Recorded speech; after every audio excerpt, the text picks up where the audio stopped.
Thank you. I feel a bit like a post turtle. You know, you ever been walking along a country road and you see a post with a turtle sitting up on it? You know it doesn't belong there. You know it didn't get there by itself, and all you want to do is help the poor thing down. As Sally said, this is an award to my staff, to my students, to all of the people around the world that are working on transforming our economy. Because frankly, folks, we're losing.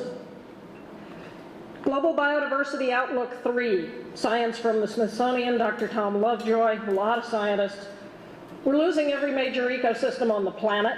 3 of them are tipping into collapse. Coral reefs, sorry scuba divers, business as usual. By the end of this century, there will be no living coral reefs on planet Earth.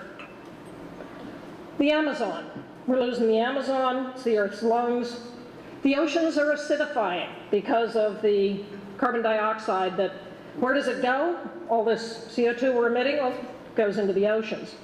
That's a little more serious. It's not only the base of the food chain, it's the phytoplankton, the little calciferous critters who, with the increased acid, cannot have shells, are the source of the Earth's oxygen. If you're sentimental about breathing, you better be concerned about that. And at the same time, my new book, The Way Out, Kickstarting Capitalism to Save Our Economic Ass, and the rest of our, demonstrates that we have all of the technologies we need to solve all of these problems and unleash the greatest prosperity the world has ever known.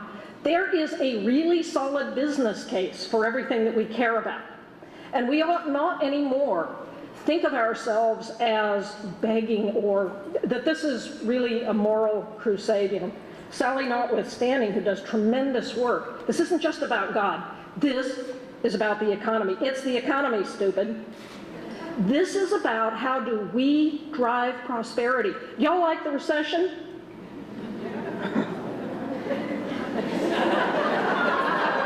If we want out of the recession, we know how to do it. Per megawatt saved in a community, you generate over $2 million in increased economic activity, over $500,000 in increased wages, and 10 times the number of jobs you get from investing in a polluting coal plant or nuclear plant. We have all of the technologies. What we lack is the courage. When those wild-eyed environmentalists at Goldman Sachs tell you that the companies that are the leaders in environment, social, and good governance policy have 25% higher stock value than their less sustainable competitors, there's a business case. And there are now 40 separate studies, you can get the list of them on my website at Natural Capitalism, showing Harvard, sustainability is not the burden on the bottom line it was thought to be. It's the touchstone of all innovation. In the future, only companies that have sustainability as a goal will achieve competitive advantage. This is why this fall, here in New York City, Bard College is launching an MBA in sustainable management, at which I will be teaching. So Majora and I were just talking a bit ago. We're going to get to play together, because I'll be here in New York about a week a month. We need to be turning out the business leaders of tomorrow who understand that sustainability is really just better business. Your flyway strategy, how brilliant. Because conservation is not just your backyard. For all the good work of greening New York, what we're talking about is saving life as we know it on this planet. And it's all interconnected, we know this. And so creating strategies to interconnect is really the only way that we're going to save this stuff. The environmental movement has been a bucket of crabs. Anytime any group starts to crawl up, the rest claw them down. We got to stop this. We've got to start working together internationally and realizing that it is about the economy, it is about jobs, it's about higher quality of life, it's about healthy children, healthy communities. Business as usual, by something like 2050, 3/4 of the world's people will live in cities. Sustainable cities is going to be crucial to our future if we're going to have a future.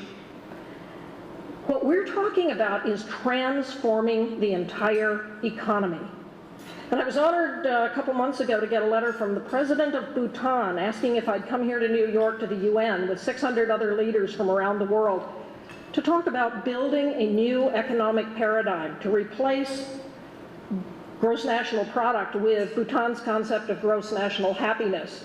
3 days ago, I got a letter from the Prime Minister. Would I come to Bhutan to transform the Bhutanese business sector?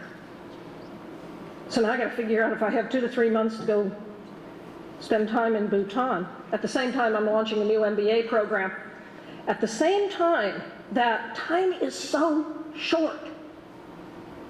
You know, GBO3, report last fall from the International Energy Agency, if the world's leaders by 2017 do not put in place climate protection legislation, we will lock in 6 degrees C warming.